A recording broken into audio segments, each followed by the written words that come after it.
And what do they mean by that? Well, that when I go inside myself and really go in deeply, I feel that I connect with the oneness. And from that point, all things exist. So that's sort of what they, I believe, mean by from the realms of the deities. The deities contain all things. Tara is a manifestation in feminine form, but she contains all things. In fact, they break her down to 21 aspects. So, you know, it's just, yeah. But I believe that that source is the oneness that you speak about. That's where we all meet. That's who where we all come from. Yes, yes. And we all, if we practice and are sincere and we go inside ourselves, we all are that, and we're not separate. So when we're in that space, I'm not separate from you or anyone else. So when an individual comes and asks a question, and we're coming from that space, there's no separation, so there's the answer.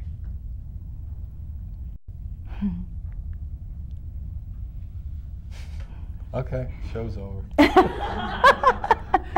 That's it? We've done it? You know, it is interesting because, I mean, like, you know, we do a talk show and then there's nothing to talk about because there's an experience. Right. I mean, you know, ultimately people want to have the experience of that truth, that knowing, that oneness, and all the words ultimately, unless you're having that experience, are hollow. Right. You know, it's like sitting in meditation.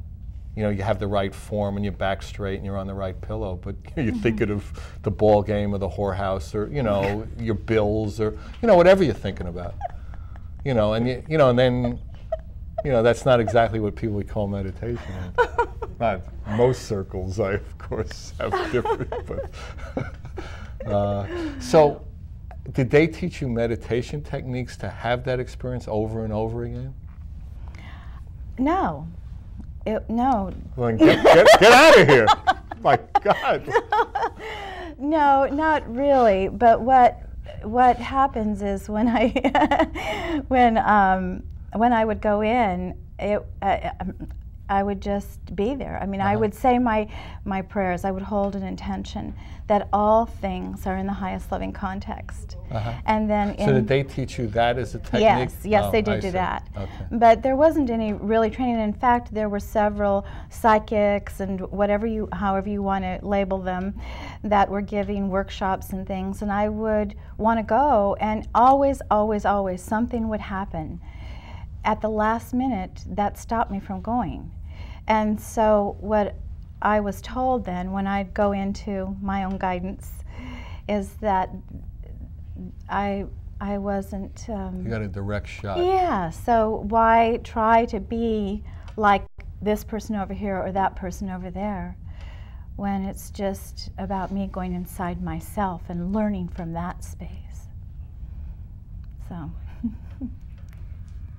No, it makes things easier, you know. I mean, there's no intermediary. Right, exactly. I mean, you know, and tools and teachers are helpful, but at some point, you know, they're not always there, and you know, you can't always sit in meditation. But that experience of love is in you. Right, it's inside of all of us, and when we go into that space, then we're in that oneness. I believe. And so, just. We'll show the video in a couple of minutes. Why don't you just start talking a little bit about how you started, you know, experiencing that and then starting to take it out, you know, and to share that with people and to teach and to be a healer with that love and that energy. Well, I believe that I see so many people that sit in the details of their life and just look at habits and patterns that they're in, and we have a natural tendency to chastise ourselves or judge ourselves. But when we can really look at the bigger picture, oftentimes there's an understanding and awareness that if we hold about ourselves, for instance, maybe there's a pattern that we've carried over into this lifetime from a past life. And if we can understand those, then we can hopefully take ourselves out of judgment and bring compassion and look at those aspects of ourselves much more compassionately and say, oh, that's that human part of me surfacing, of course, because of this. So if we can hold ourselves in a bigger picture, and that's what I support people in understanding very specifically about who they are in a specific way, whether there's a past life pattern, whatever it is. But the main point is to take ourselves out of judgment and just sit with compassion. And we're human. People seek enlightenment, but what is enlightenment? Are we devoid of sadness? Are we no longer going to have fear or anger? I don't believe so. I think that's part of the human component. And if we can just sit and be the observer of these human parts of us surfacing in fear and anger, some of these are really protective measures for us. And if we can be the observer and meet ourselves with compassion and knowing in that moment we're doing the very best thing that we can do, then we're not separating any aspect of ourselves. When did you start taking this information? How long did it take you from the time you first started, getting this information to the time that you were guided or knew that you should make this available to people? Well, it was probably about 5 years, because it still took me a while to trust it, and trust myself, and I'm still in the process. I'm still in the process of working on myself and understanding myself. But it took me about 5 years before I started just sitting with people and doing whatever it is that I do. So, but I just saw how people responded, and when I go inside to this place, it's the most loving experience. And to translate that to others, to help support them in seeing themselves from that loving place, really So, would you say it's some form of counseling, or? Yes, and some people have many different ways to describe it. I believe that there is a definite energetic influence. I've been told that as much as there is a verbal exchange, there's an energetic exchange also. And so some people see it as many different things. If it's channeling energy, I don't know how they want to, however they want to describe it. But I believe it's just from that ultimate place of source, from that divine place where we all meet in oneness. And from that point, though, all information exists. So whether you're working in, and there's no limit in time. So whether you're looking at past lives to understand why you're in a certain pattern, or your life looks like that Groundhog Day type movie. Over and over. Yes, yeah. Right. Right. So, and then there's other facets to this. I work with a person who knows kinesiology very, very well. He has mastered those skills. And we do tandem sessions where I literally look at a person's body, and I can tell whether that person is deficient in certain things. Like what things? Well, like vitamins, minerals, or sometimes that will come up for them if there's certain organs that are let's say stagnated in energy, and they could be supported through nutrition or energy, or if there's an emotion there. And most often, if there's stagnated energy, there's an emotion held in the body. And so we access the information around that, talk about the emotion. Again, it might be a past life influence, whatever. And then Michael is able to release this through different modalities that he's studied and been trained in. But you also, if you do solo sessions, if you I fly absolutely, solo, yes. you can also energetically move that energy and move through it.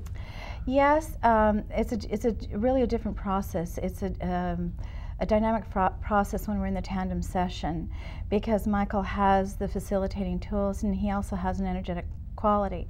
Also, I feel that oftentimes when I go into these energies, I have a tendency to not be very grounded.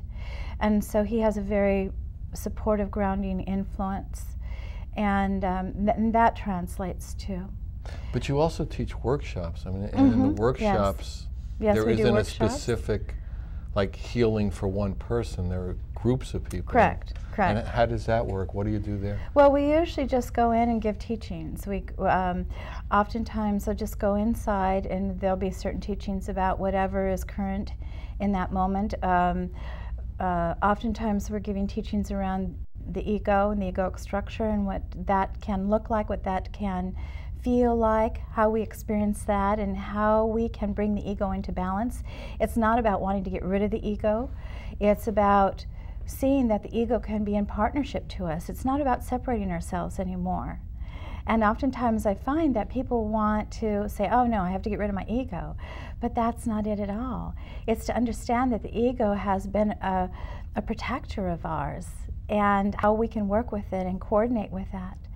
And so that we're in the experience of the totality of who we are rather than separating us further. And would so it be that for each person, would it be different? I mean, like one person's floor is another person's ceiling kind of thing? Yeah, absolutely. And it depends upon the individual and what the individual is working with. The egoic aspect may surface into fears and things that are unique to that individual. So the point of it is to give tools and to literally support us in our everyday lives. We can have etheric teachings, and these are wonderful, and we can have these huge, loving, divine, blissful experiences.